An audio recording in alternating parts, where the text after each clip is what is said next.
Dachau, Mauthausen, Auschwitz, Ravensbrück, autant de noms quasiment inconnus aujourd'hui pour beaucoup de Français. Pourtant, il y a plus de 70 ans, ces lieux ont été des instruments au service de la négation de l'être humain par les nazis. Cette déshumanisation débute dès 1933 en Allemagne, lorsque Hitler et les nazis arrivent au pouvoir. Les premiers camps de concentration sont alors créés. Pour les nazis, la race aryenne doit dominer l'Europe, et tous ceux qui s'y opposent ou qui sont considérés comme des membres de races inférieures sont déportés vers ces camps où ils ne sont plus considérés comme des êtres humains. Dans l'univers concentrationnaire, la négation de l'être humain fut la première arme utilisée pour détruire tous ceux que les nazis jugeaient inutiles. Cette déshumanisation s'amplifie pendant la Seconde Guerre mondiale, entre 1939 et 1945, avec la création de nouveaux camps, les camps d'extermination ou camps de la mort. Ce sont des millions de juifs, de résistants, d'otages, d'homosexuels, d'opposants originaires de toute l'Europe occupée qui y sont envoyés. La négation de l'homme dans ces camps est au cœur de la barbarie concentrationnaire nazie. Beaucoup de déportés sont morts de privation, de mauvais traitements, de travail forcé, d'exécution ou de maladie. Certains ont survécu et nous ont apporté des témoignages essentiels pour comprendre l'univers concentrationnaire nazi et sa volonté de nier l'existence de ces êtres humains. C'est le cas de Renée Sarrelabou. Pendant la guerre, Renée Sarrelabou est une employée de mairie à Angers. Elle devient résistante en réalisant de vrais faux papiers pour tous ceux qui voulaient fuir les persécutions nazies ou le service du travail obligatoire. Arrêtée par la Gestapo, elle passe 8 mois en prison et subit de terribles interrogatoires. C'est en juillet 1943 qu'elle est déportée vers le camp de concentration de Ravensbrück, au nord de Berlin, puis vers celui de Schlieffen, à l'est de l'Allemagne, près de la ville de Leipzig. Jusqu'à la fin de la guerre, elle va vivre l'enfer et va être confrontée quotidiennement à la négation de l'être humain dans les camps.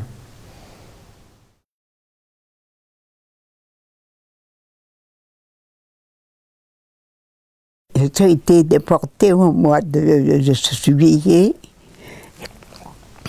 1943. J'ai fait partie d'un convoi qui partait pour Compiègne. Et à Compiègne, je suis restée 2-3 jours. Et de Compiègne à Ravensbrück, je suis arrivée dans le convoi que l'on appelle les 27 mines à Ravensbrück. On ne savait pas exactement où nous allions. On se demandait où nous emmenait. Un camp, sûrement, mais où? Le plus dur, ça a été de se rendre compte, quand on est monté dans le train, que là où nous allions, on n'aurait aucun respect pour nous. On ne serait plus des êtres humains, parce qu'on nous a entassés à je ne sais combien par wagon, où on ne pouvait ni, où il y avait la, excusez l'expression, mais il y avait la tinette au milieu du wagon, et en plus de ça, on avait beaucoup de malades. D'ailleurs, il y a une, pas dans mon wagon, mais dans le wagon suivant, il y en a qui sont morts quand on a ouvert les portes.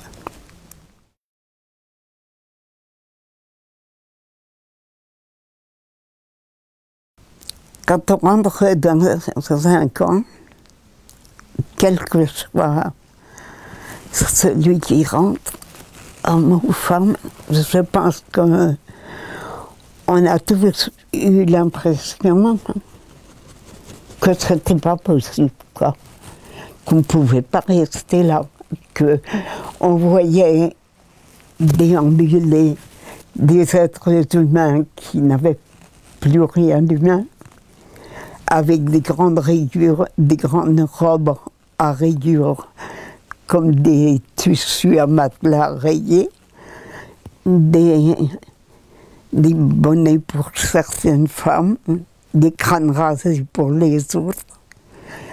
Et vraiment, la première chose qu'on se dit, c'est comment je vais pouvoir faire pour sortir de la vivante. Cette sensation, je l'ai eue terriblement quand on est arrivé à Ravensbrück, parce qu'ils nous ont mises complètement nus. Il allait nous faire vivre dans quelque chose d'infect, parce que c'était infect le camp. Et ils nous ont badigeonné de la tête aux pieds. Quand je vous dis de la tête aux pieds, c'est de la tête aux pieds, d'un produit pour nous désinfecter. Et puis on nous raserait les cheveux. Quand je suis rentrée, moi j'avais les cheveux presque... il devait avoir ça. J'avais été rasée de temps en temps.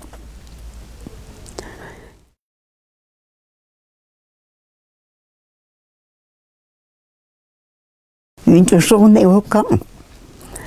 Eh bien, une journée au camp, c'est d'abord le réveil à 3 heures du matin et la course vers le washroom, là où il y avait un peu d'eau, pour se laver. Et la désignation dans chaque bloc de personnes pour aller chercher le bidon de café.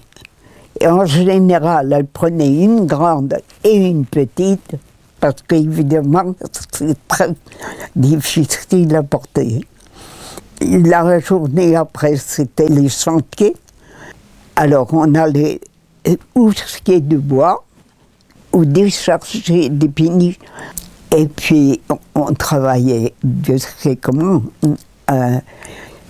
Moi, j'ai tiré du sable, je sais, coupé du bois. Et puis alors, ce qu'il ne faut pas oublier dans une journée de déportés, c'est le moment où on vous compte.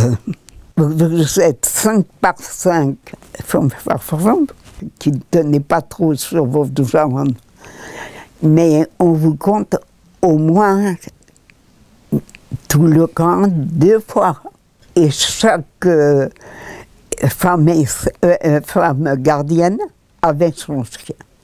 Mais vous aviez le chien à vos pieds et vous ne pouviez plus bouger. Et ça, n'importe quel déporté peut vous le raconter. Ces heures interminables à l'appel. Ça, c'est combien de camarades sont morts pendant l'appel? Beaucoup.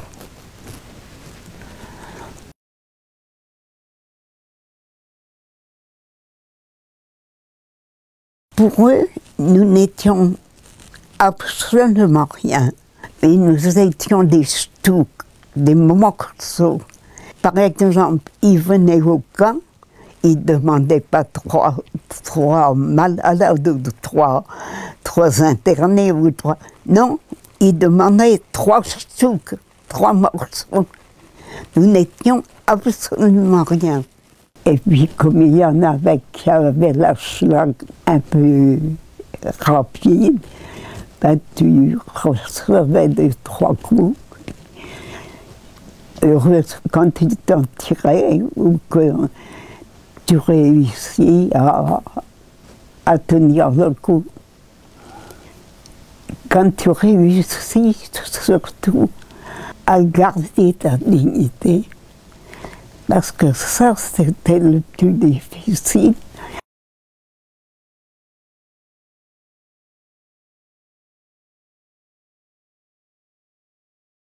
Et ce qui nous a permis de tenir, c'est que nous avions une solidarité avec nous.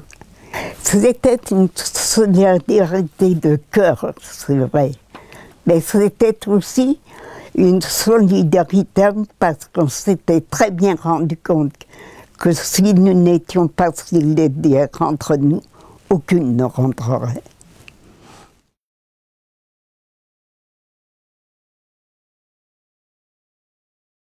Il y avait des filles qui étaient extraordinaires, qui trouvaient leur morale, je ne sais où, Mais on en avait une, par exemple, une Bretonne, quand elle passait à côté de nous, elle nous disait allez, tête droite, les filles, tête droite. Alors on se remontait tout. Moi, je me souviens qu'un jour, c'était à Leipzig, parce que je suis restée pendant quelques jours à Leipzig, après un bombardement qu'il y a eu, on nous avait envoyé pour déblayer le bombardement, quoi. Alors, à un moment donné, je dis, moi j'ai soif, je trouverai n'importe quoi, je boirai. Et là, il y a une petite Russe qui m'a dit, pas toucher l'eau. Alors, j'ai dit, comment tu fais, toi? Alors, elle m'a dit, écoute, tu trouves un petit caillou, tu trouves de l'herbe, t'enveloppes ton petit caillou avec de l'herbe, et tu souffles ton petit caillou, et tes glandes salivaires se remettent à fonctionner. Et cette petite Russe, je ne l'ai jamais revenue. Mais je lui dois beaucoup.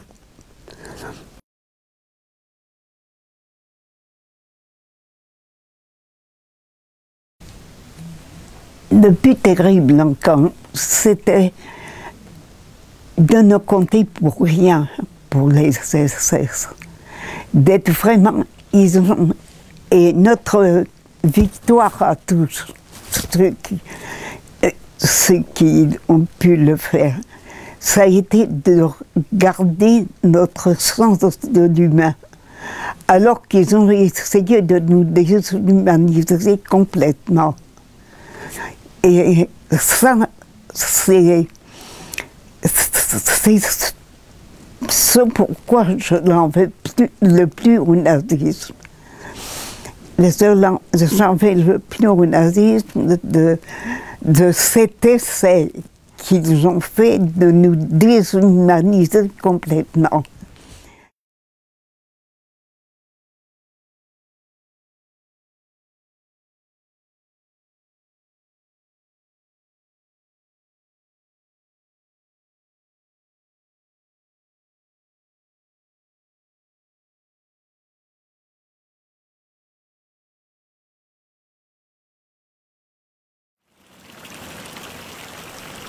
Plus de 70 ans ont passé depuis la fin de la Seconde Guerre mondiale et la destruction du nazisme par les Alliés. Malgré tous les moyens utilisés, les nazis ont échoué dans leur tentative de déshumanisation. L'humain a persisté et parfois triomphé clandestinement, voire ouvertement dans les camps. En 1945, c'est bien l'humanité qui a triomphé de la barbarie.